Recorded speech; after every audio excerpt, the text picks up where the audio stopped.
Yes, people, how are we all doing? Right. Here for a couple of seconds, see how many we get in.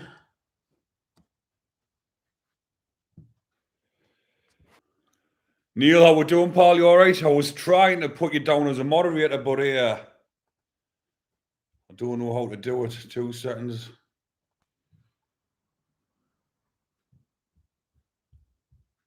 Oh, there we go. And as a moderator, there we go. There we go, Neil, mate. Got you down as a moderator. Nice one, pal. But as people can see by the thumbnail in this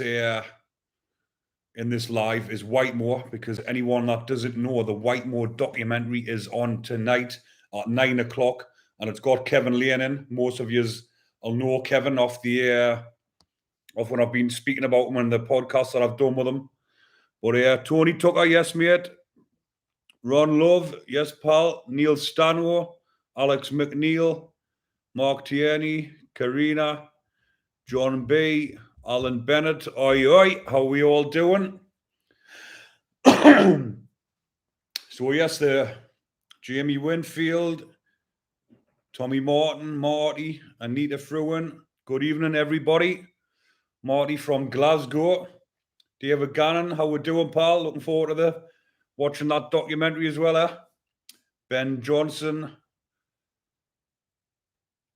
David Andrew Burrows, Mike Smith, Captain Pugwash. Captain Pugwash in the house. We Simmy.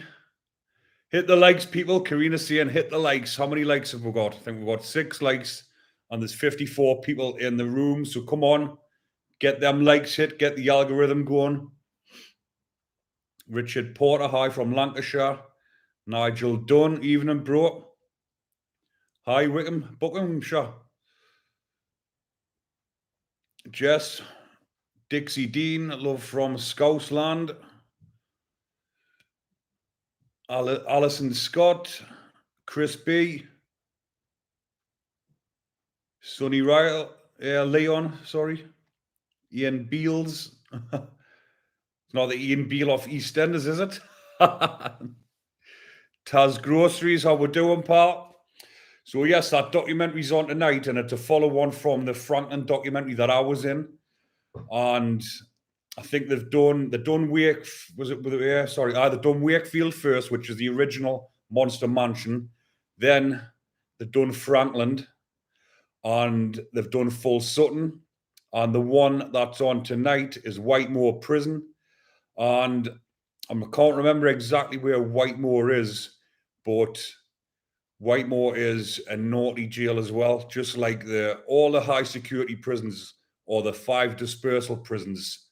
Because most of the lads in the high security prisons, when they're doing life sentences or doing big sentences, they don't get kept in the same prison all the time. They normally get moved around the prisons, doing like a circuit. So you've got a lot of them don't really go to Wakefield, because Wakefield is predominantly a nonces prison, sorry. And most of the lads don't go to that one unless they're in for that sort of crime. So they normally go from Franklin, Full Sutton, Long Lawton, and Whitemoor, and all of them are naughty prisons. David Saxton, Anita Fruin, Nigel Dunn, Cambridge. So that's where Whitemoor is, in Cambridge, is it?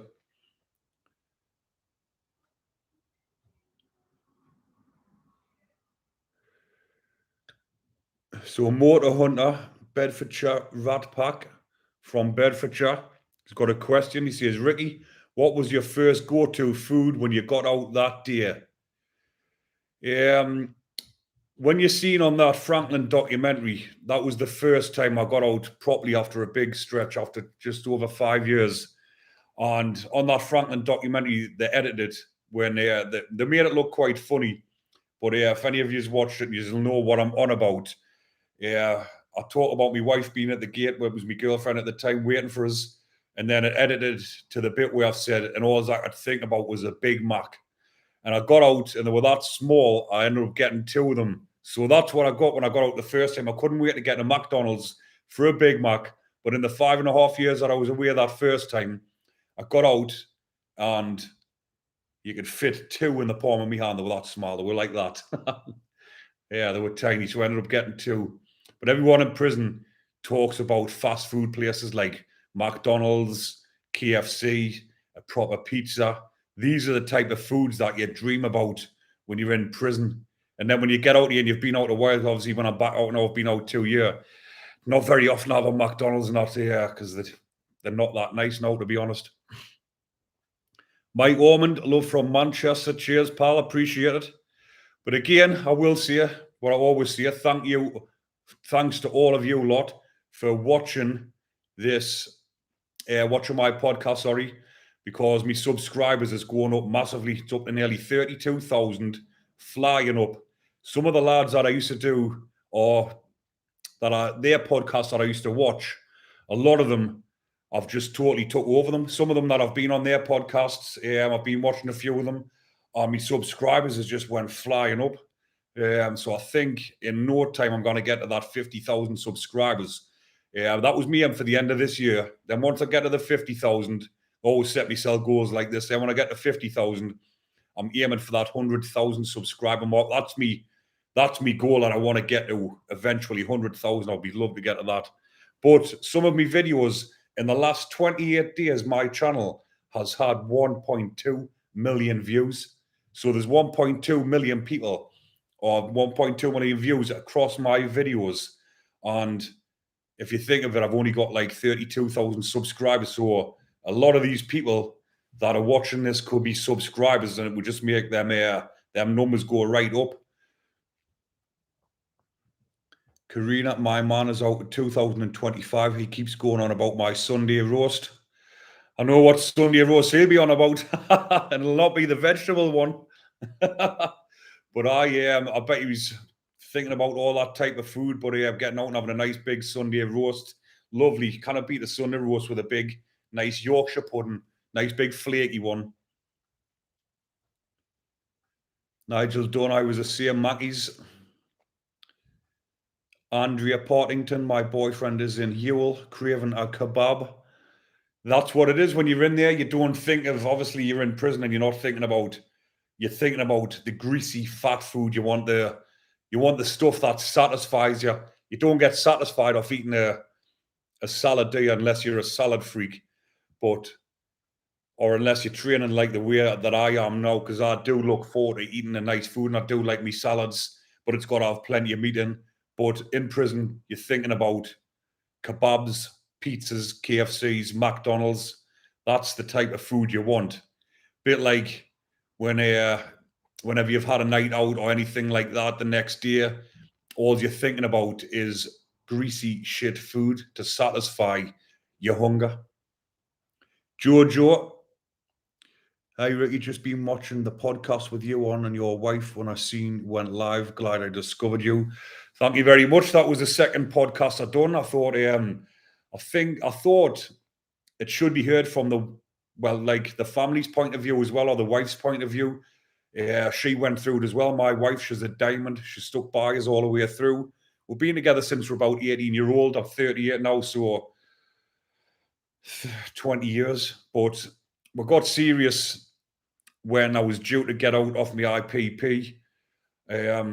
So I just thought she's got a unique story as well. Waiting for me and putting up with the way that I was when I went off the rails again, or not so much off the rails, like my mental health dipped after when my best friend committed suicide, and then my other best friend did, and then my wife's auntie. Everyone will know who's been following my story all about these suicides.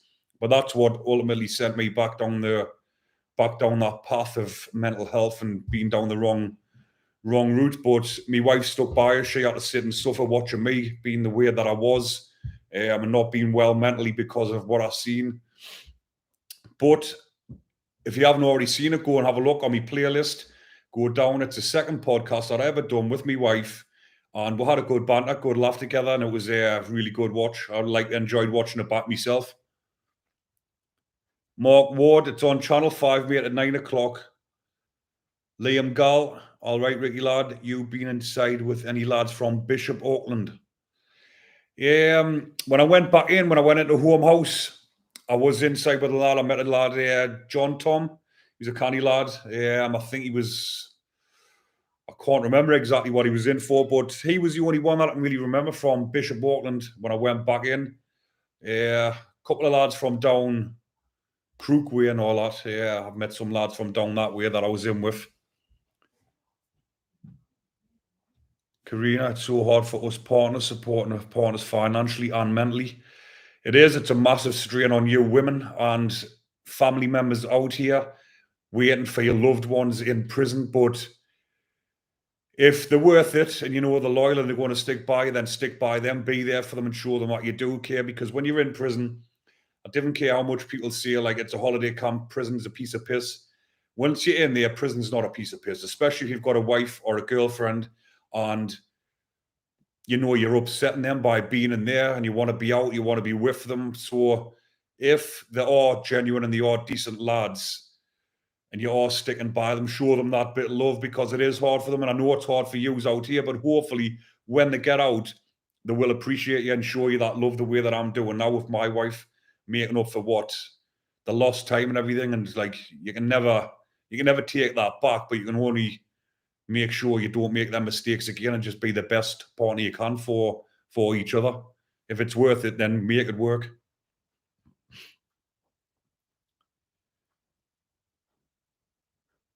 Ben Johnson, I read that out quietly before I read out loud in case it was something. I read it live out once and I got halfway through the question and I realized it was a bit crude. That's why I've only got subscribers can only comment because if you're not subscribed to the channel and you're watching it and you realize why can't I not comment?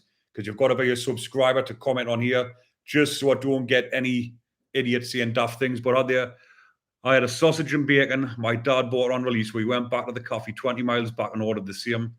If it's tasty, mate, and it was worth it, you've got to go back for more. I had a Chinese when I got out of Walton. Autistic man, Castleton 97 till 99 C-Wing before they ruined jail going private. Castleton was the first prison that I was in as well. It was 2006, February 2006, I believe. Yes, to February 2006 when I went to Castleton. Just 2 months, no, it was 2 weeks before my 21st birthday. I spent 2 months up there and that was long enough for me in that place because it was just full of Rajis, what we see up here in the northeast. There was some decent kids in there. There always is in prison, but it's always in Castleton. I was a bit too mature after a couple of months. I thought, get me in Durham. Like I was had enough of that place. Hope your boxing is coming along for Fight Me. Boxing's coming on, mint me. And I've actually this last week, actually since Friday, my fitness levels seem to have just peaked, and I feel fit. I feel fresh. I'm ready for it. I'm confident and I'm buzzing. I can't wait for it. I'm actually excited for it. People saying I'm nervous. This week, my nerves are, haven't been that nervous. Yeah, I got nervous a couple of weeks ago when I was thinking into it too much because I was thinking, I've mentioned it before, and here the lad that I'm fighting, he's had 200 fights. I've had one, but I've been watching him. He's got a few videos on YouTube of his previous fights, and I know my fitness levels is way more than what his is. Obviously, he's got the knowledge and everything of being in the ring 200 times, but I'm in there to do the job. I'm going to get in there, give it me all. I've trained for it, and I'm loving it. I'm 38 now, like I say, and this is something that I wanted to do when I was a kid. I never got around to it because I was heavily into partying on a weekend, sessioning, getting off my head, drinking on a daily basis, nearly whilst I was in school, leading up until I went to prison. Bottles of cider with my pals, thinking there was nothing in it, thinking it was just fun. Bottles of cider, weekends on E's, coke, partying, going to rave events, coming back and being up for days on end. And that was why I never got into boxing. So now I'm in my late 30s, fresh-headed, feel the fittest and the best I've ever felt. I'm thinking it's never too late, and I'm going out there and I'm smashing my goals, doing my dreams, everything getting ticked off my bucket list. I've done the Great North Run. I've got that coming up again this year. I've done Tough Mudder. I was signed up for Spartan, but I couldn't get there last year because my wife ended up getting COVID. Emma Clark, hello. 2 seconds because his comments went up a bit quick. Peter in UFC, Cass and Dearbolt back when I was 19. Never been back. It wasn't a bad experience, but jail is, for me, it's dink.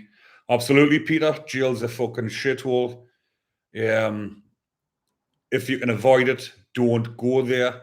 We've been there. I've been there. I've got the T-shirt, and I don't glorify it. That's why a lot of you follow me channel, and I'm trying to educate the youth about prison. Tell them that it's not everything it's made up to be on this social media. People think, oh, you going to jail, going to parties.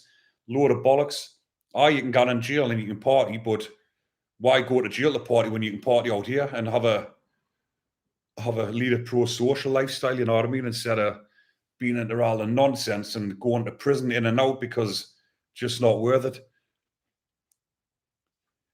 Brutus K9 says, Ricky, tell us about trust issues with women while locked up. Must be a real challenge, mate. It depends on the woman you've got, because some of the lads I've seen in there, this used to be when you used to have the blue phones on the wing, where nowadays you've got phones in your pads. But the phones are out on the land, so you have to use it on association, and you would see the lads screaming down the phone at the lasses, banging the phone off the fucking box, going mental, because the lasses were out drinking or they weren't answering the phone or something. And the lads some of them were proper possessive. They would go off it if the lasses were going out. But the way my wife, what was girlfriend at the time, the relationship we've always had, there's always been trust there. So for me, I didn't have them issues. But a lot of lads do have massive trust issues in prison. Neil says, hit those likes, 120 in the chat. Great stuff. And there's only 39 likes. So go and hit that like button now, the thumbs up. Go on. See if we can get the likes up. There are 119 people. Come on, hit that like. Scottish prisons are the best. Prison is too easy. It can be. Prison can be easy or be as hard as you want. But for some people, when it's easy, just because it's easy doesn't mean like you've got to go there, does it? It's Herb DeLodge thought I'd just pop in and say, I hope, keep doing what you're doing, Ricky bro. Cheers, Herb. Nice one, pal. Scott Preston, good evening. Nigel Dunn, you know, Manny Clark, good fight. The more of that's here, yeah. Phones in the pads. David Gord, sorry, I can't pronounce his name. David Gordado says phones in the pads. Yeah, you get white phones. Yeah, it's a bit like just a cheap phone that you would have in your house with the cord on, the big long cord, so you can actually lie on your bed whilst you're on the phone. But obviously, you can only use the phone in your pad if you've got enough credit. And the prison gives you £2.50 a week unemployment pay. So if you haven't got a job in the prison, everyone standard gets £2.50 per week.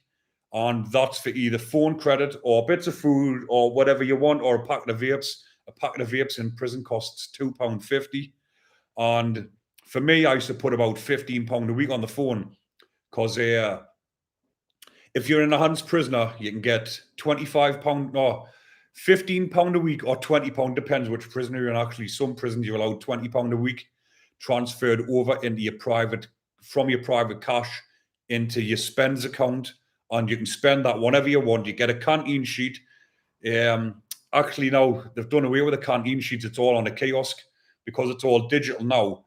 You've got a screen about the size of my laptop here.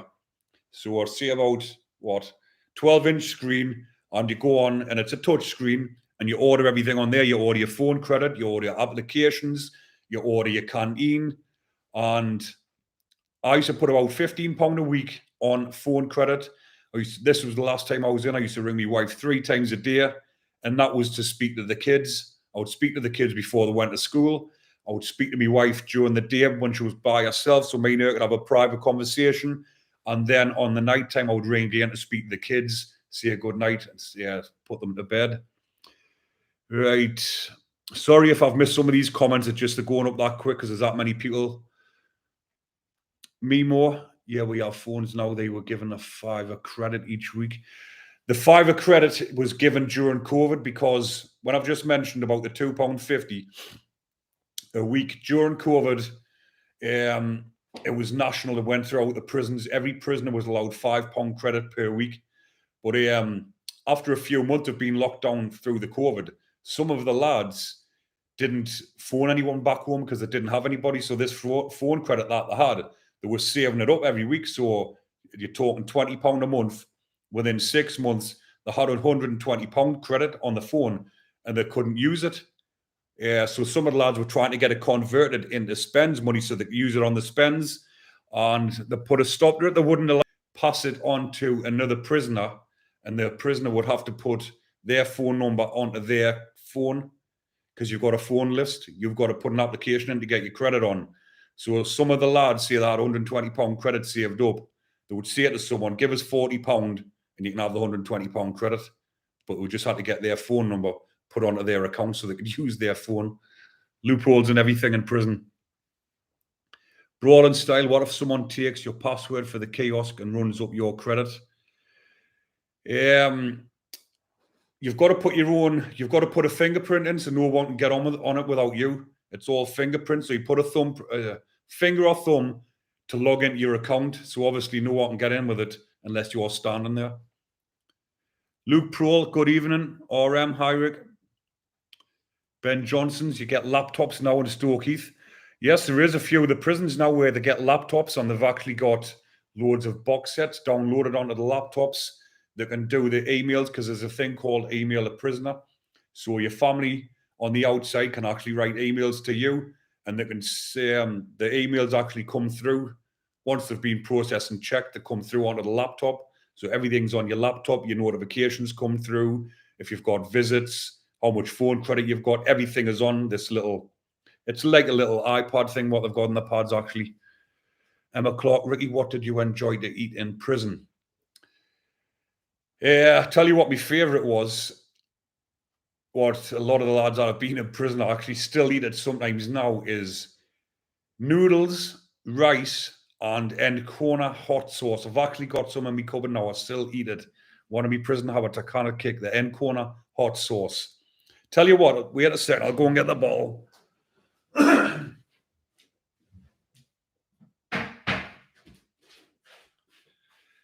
There, we've got it there. The lads that have been to jail will know what I'm on about. Encona hot sauce. But see these bottles here, I'll just put a little, just give you a little fact about prison in Franklin High Security Prison. Believe it or not, this is a glass bottle, right? And it's solid, a proper deadly weapon. If you watch the Franklin prison documentary and Thakrar stabbed the screw and nearly killed him, that is what he used, one of those bottles. Not long after that, they'd done away with all them bottles, and the bottles actually used to get the plastic ones. But I used to see lads with these bottles, right? And they would have it sellotaped up. Because obviously, if you get caught carrying that, you can't really get done with it in prison unless it's smashed. So the lads used to put sellotape round the bottom, leave that much off the bottom or the top. So when they were going to do somebody in, or they had Rick with someone, they would smash the bottle off the wall, and the sellotape would keep all the jagged parts together, and then that's what they would use to stab people in the neck. Deadly weapon. I've seen a lot of people getting done with them bottles in prison. It makes you wonder why they actually had them in the first place. Imagine you've got people doing 40-year wrecks, never getting out, walking around with them bottles, with them lids off, that smashed and the top getting stuck in your neck. Absolutely deadly weapon. Make sure that's not my fingers. I don't know, rubbing my eyes. Right, Ainsley Shand. Prison is easy, and it ain't if you got no missus or kids. It's easy if you got a missus and kids. It's not. It's a bit of a tongue twister. I had no missus and kids. Now I have kids and a wife. It would be hard. Yeah, definitely true. It happened to me when I went on my IPP. Me, my wife, my girlfriend at the time weren't that serious. The mindset I was in, I didn't give a fuck about anything, and I went in with that attitude. Prison is easy. Prison was easy. I went through it. I'd done my time, but it was still hard at a point. You still suffered with depression, anxiety, different things in prison, but it was a lot easier without a wife and kids. When I went back in this time, I spent 40 months. I was locked up during COVID, couldn't have no visits or anything like that. But this time, I had kids. I had 4 kids. My youngest two was just 2 and 3 at the time and married, and it was a fucking hell of a lot harder. I'll tell you that now. Yeah. Benji, best hot sauce, absolutely. Ken Boone, why I love that gear. Gonna beat the end corner. Chris Colleen, Harry, bro, how we doing? Nigel, done tuna noodles. Tuna noodles, lovely. But now what I do, I have rice.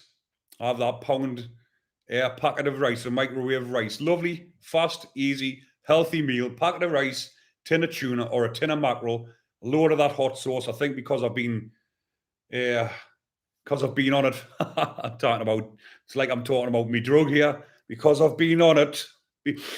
Because I've been on the hot sauce for 15 years, I've got to use more of it now. Yeah, more of it just to get that kick.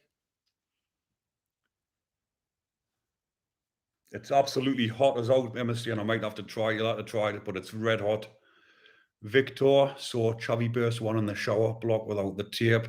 Shards everywhere. It's lethal. Dan and Laura.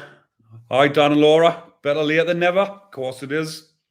You can always catch up on the replay.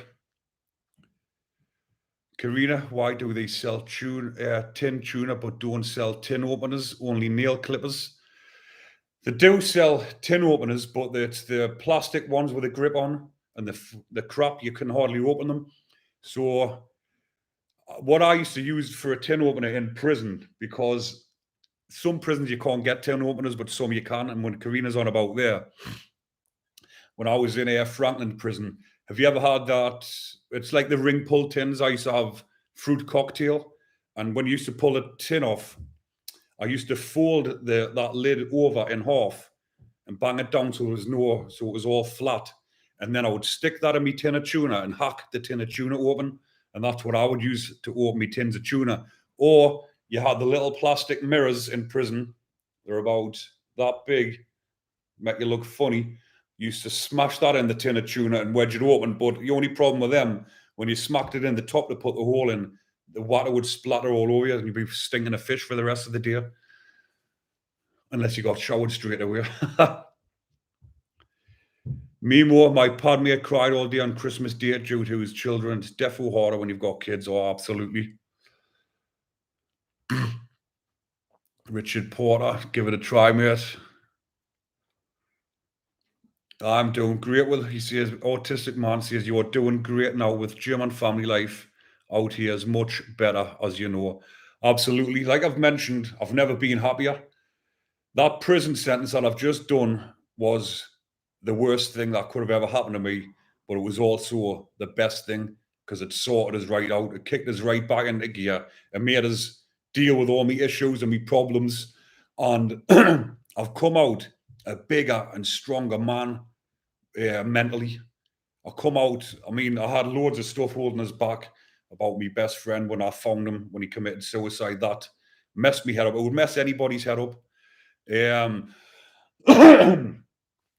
So when I went to prison, I had to deal with my issues and take everything on board and admit to myself it was my fault that I was in there. Everything was my fault, and I had to deal with it and own up to it and be a man and come out and be the best father and best husband I can be. And that's what I'm doing. But I'm the happiest I've ever been. I wake up happy, up 5:30 every morning, up opening the gym, 5:45. I love it. Never been happier. Tim Wilsden, I lost my daughter from suicide. It affected my mental health, mate. I know just how that feels. Death, I've never fully recovered then. My 19-year-old son died 3 years ago. Lost my 2 kids. Tim, my heart goes out to you, mate. I really feel for you, mate. I'm not sure how old you are, but a bit of advice I would just give is try and get into fitness or get into the gym. Try and not take your mind off it, because you will never take your mind off it. It's your kids. But try and get into the gym, do something that's going to enhance your life try and do things to remember them by, because this is what I do when I'm doing these boxing fights. Yeah, I know this one isn't for charity, but the last one I've done that for the suicide charity. I've done the Great North Run for charity. I'm doing it again this year for the If You Care Share. And that's what helps me with it. I try and make their suicides live on in a good way now by doing things to help other people. And this book that I wrote, I don't know if a lot of you, most of you will have seen it on the end of all my videos, but that book there, have a read of that one, Tim, or I'll tell you what you can do. If you send us your address by email, I'll sign one of these books and send it to you, mate, because I'm just going to show you something here now. In the back of my book, I've got a dedication page on these. That's me two best friends. This is Toddy, this is Ross, and this is Auntie Linda. I lost all these three to suicide. This is what affected me, but I dedicated this book to them. Don't know if you see that, probably as a back to front. It's just, and it's got all helpline numbers in. It's got the Samaritans in, Samaritans 24/7, COM, SOS, Silence of Suicide, Mind Mental Health Charity, Shout Crisis Text Line, and If You Care Share Foundation, the charity in the Northeast that I've been doing all these things for. And I'll sign this book for you, mate, send you it. Hopefully it'll help you out. And it's also got Samaritans 24/7 for prisoners in England and Wales. So prisoners can actually ring Samaritans off the prison phone if they're ever in need. But that book has went back into the prison home house. The governor bought a load of copies for the prison, and they have been getting loads of good feedback on it. And like I say, anyone who's sitting there who's never been trained or anything before, the book's got a little story about me in it, and it's got about physical and mental fitness training, how to get yourself in a better mindset. Because the way that I've done it, I wrote everything down, and it's in that book. If you want to get in the mindset that I'm in now, be that better person, get that book. It's on Amazon, or you can buy it direct from me on my website. I've always got the links in the description. Terry Wallace, what did you go for this time? When I went back in this time, it was because it was aggravated vehicle taking, but it was, what I'd done was I bought a stolen car, thinking I was going to make a quick couple of £100. First time I've ever done it, pissed up in the house, and I thought, I bought the car, and I ended up crashing the car whilst I was pissed. I ran away, left the car, the airbags went off. I actually thought I got away with it. 6 months later, my DNA came back. It was on the airbags. I was in my recovery truck going to pick cars up for work, and got boxed in by about 10 police cars, got recalled straight back to prison, no courts, no nothing, straight to the police station, drove straight into the prison, and within 6 hours, I was sitting in a gym in Stanley in a leisure centre. 6 hours later, I was sitting in Durham prison thinking, what the fuck? How did all this go wrong?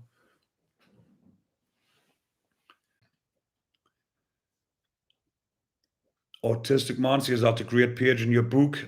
There's loads of great stuff in that book. I don't think it's quite hard once you've wrote a book to get it out there, but the book has done really well. It's on Amazon, Waterstones, W.H. Smith online, and it's went worldwide. There's people in America bought the book, Australia, Spain. It's actually went all over the place. It's done really well, but it needs to do a lot more. I need to get some more sales, because it will save people's lives, that book.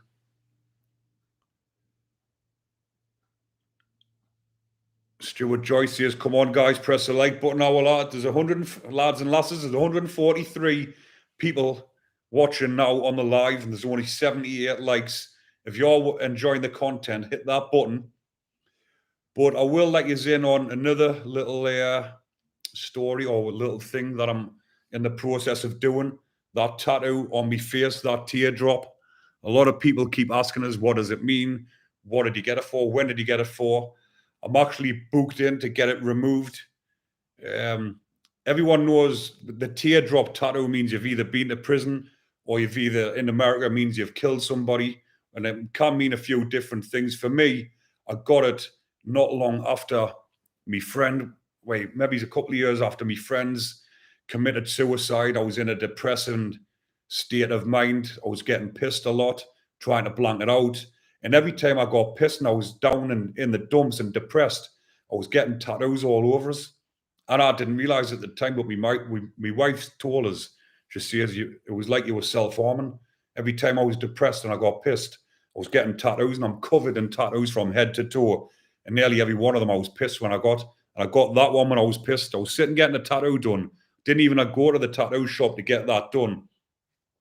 But as I was sitting getting tattoos, I was sitting getting pissed as well. And the pisser I got, I was thinking about different tattoos to get. And I thought, right, I got that one because I was depressed. And it symbolized me being sad because of my friends committing suicide. And it also means you've been to prison, you've done a life sentence, which I've done IPP.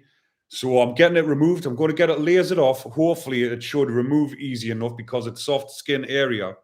And that's me putting all that in the past because all that shit is behind me now. And when I'm on about shit, I don't mean the suicide. I mean the way that I went on and my behavior. That is getting wiped off, and that is all that stuff is in my past. That's in the past, and I'm no longer there. I'm looking to the future and doing good, positive things. So I'm getting that wiped off.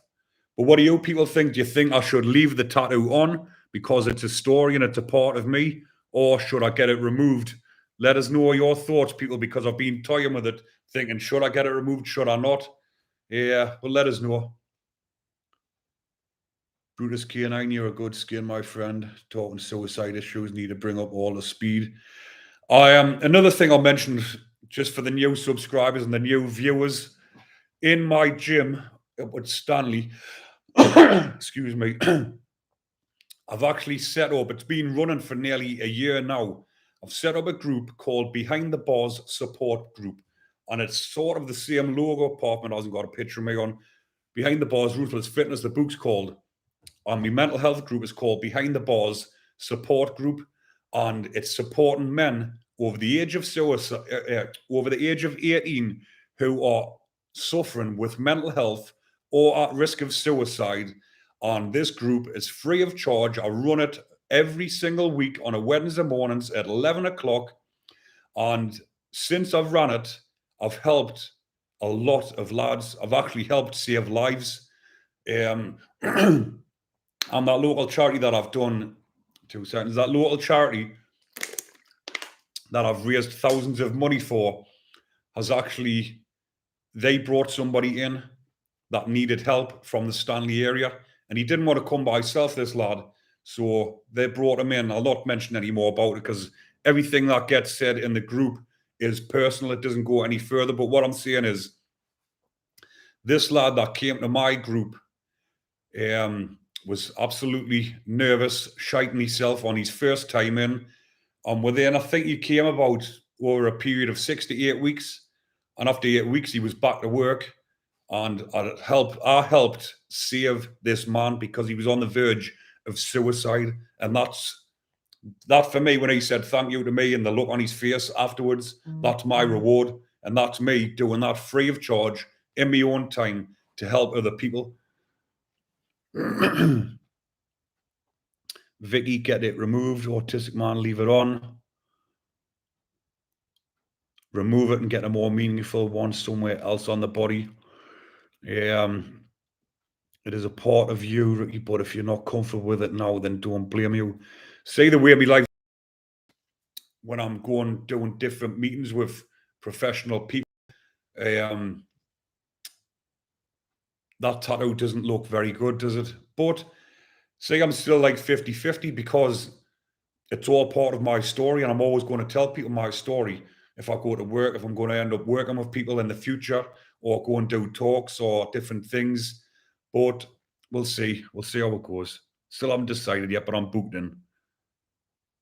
My brother Chris Colleen says, just leave it. Glenn Seaward. Is that Glenn from up here? Up this way? Hello, Glenn, mate.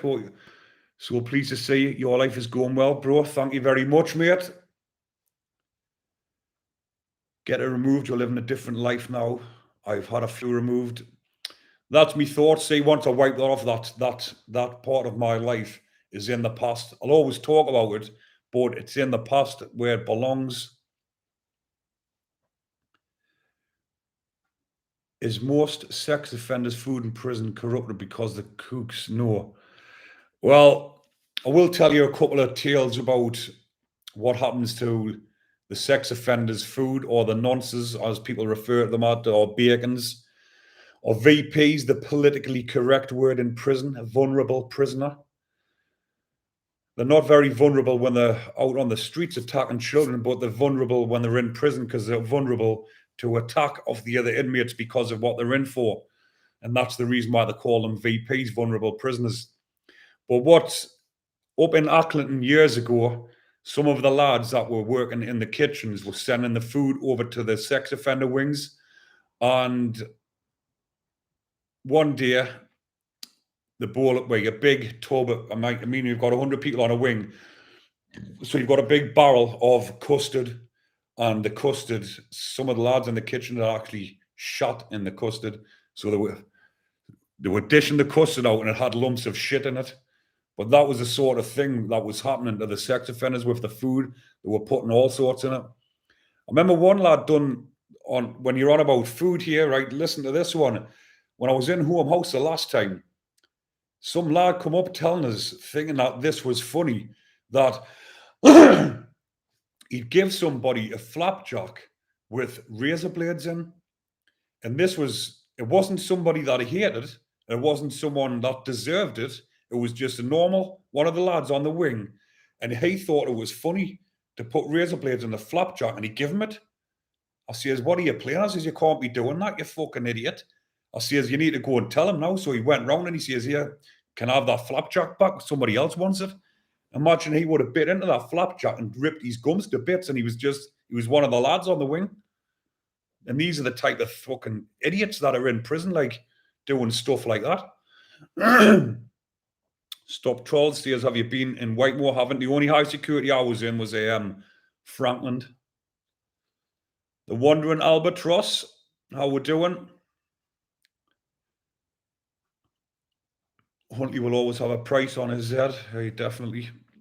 Obviously, everyone, because of Huntley was so high profile, everybody that comes across more can get the opportunity in them prisons. They're obviously going to do it because they're doing big sentences. They've got nothing to lose, and Huntley is absolutely hated by, just about everybody. I would say 99% of people.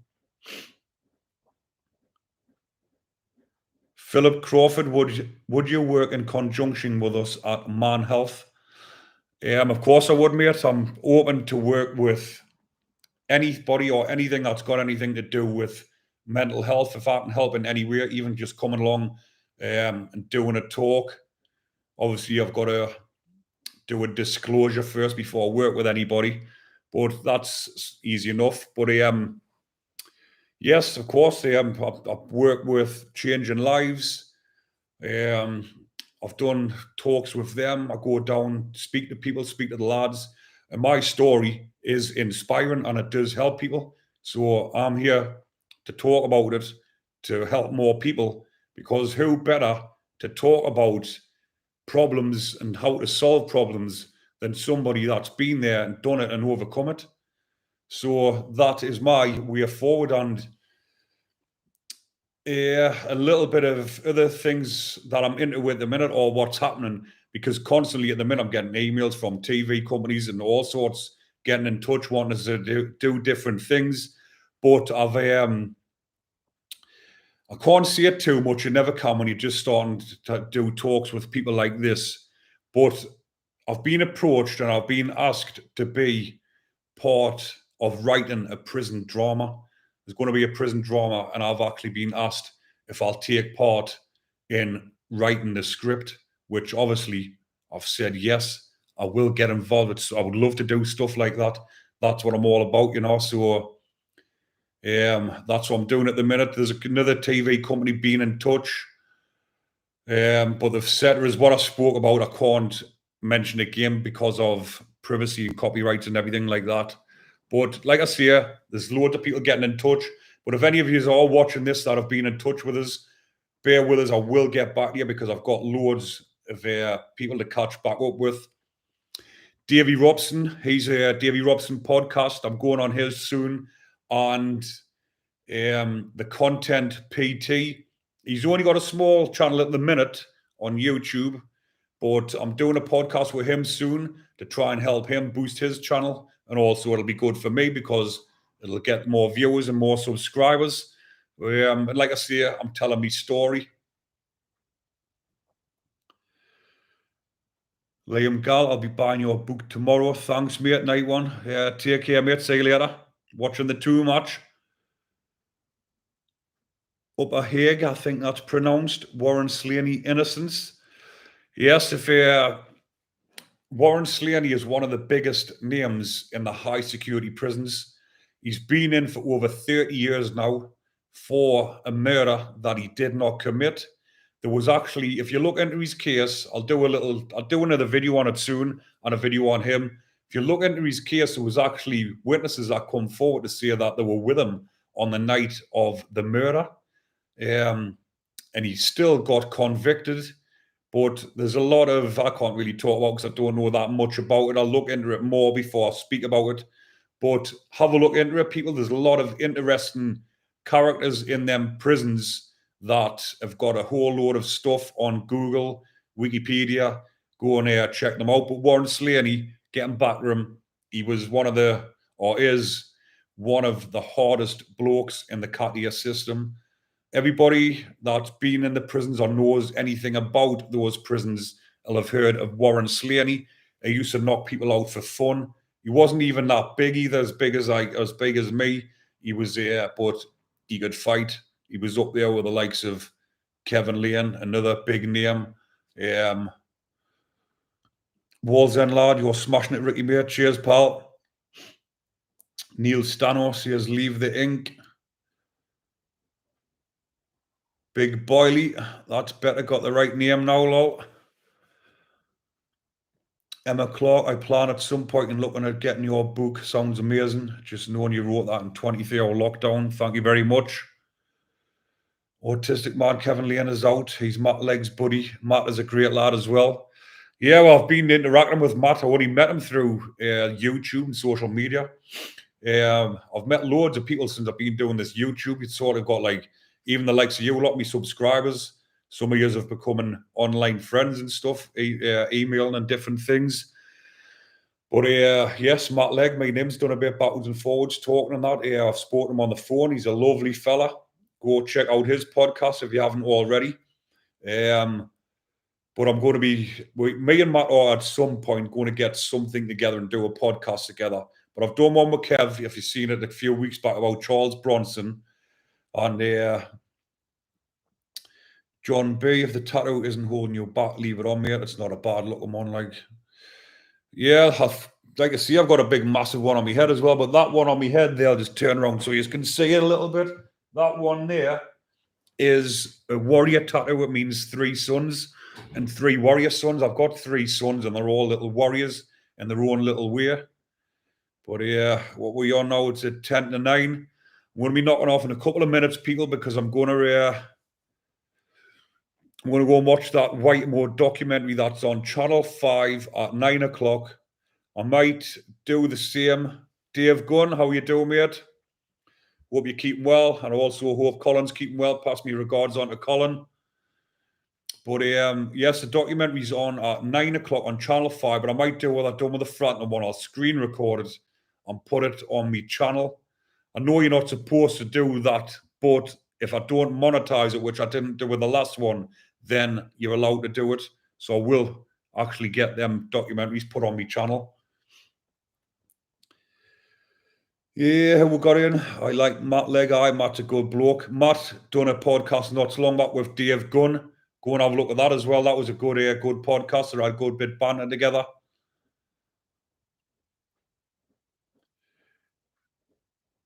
Burn 1T down. Mad name that, but I'll just refer to you as Burn. Burn says, hey, I've been watching this live for a while. Do you ever watch Larry Lawton? He's a great YouTuber and inspirational. I've seen a few things on there, Larry Lawton. The American ones that I watch are Vegas Prison Stories. He's got a good one. I've done a podcast with him. And Lockdown 23 and 1. Josh, shout out to him. I've done 2 podcasts with him. where I went on to his show. If you haven't seen them, go to my community page on here and flick down it. You'll see them there. But I'm actually trying to get Josh on here, but he's not replying to me messages at the minute, so hopefully he will. Right, people, I'm going off now. So until the next live, take care. Hope you are all well. If you've got anything you want to speak to us about, drop us a message or an email, or if you want us to any videos you would like to do, let us know on the next live. I'll get them up. But yeah, that's me for now, people. Take care. I hope you enjoy that documentary that's on. Yeah. Thank you all for watching. Good night, everyone. Take care.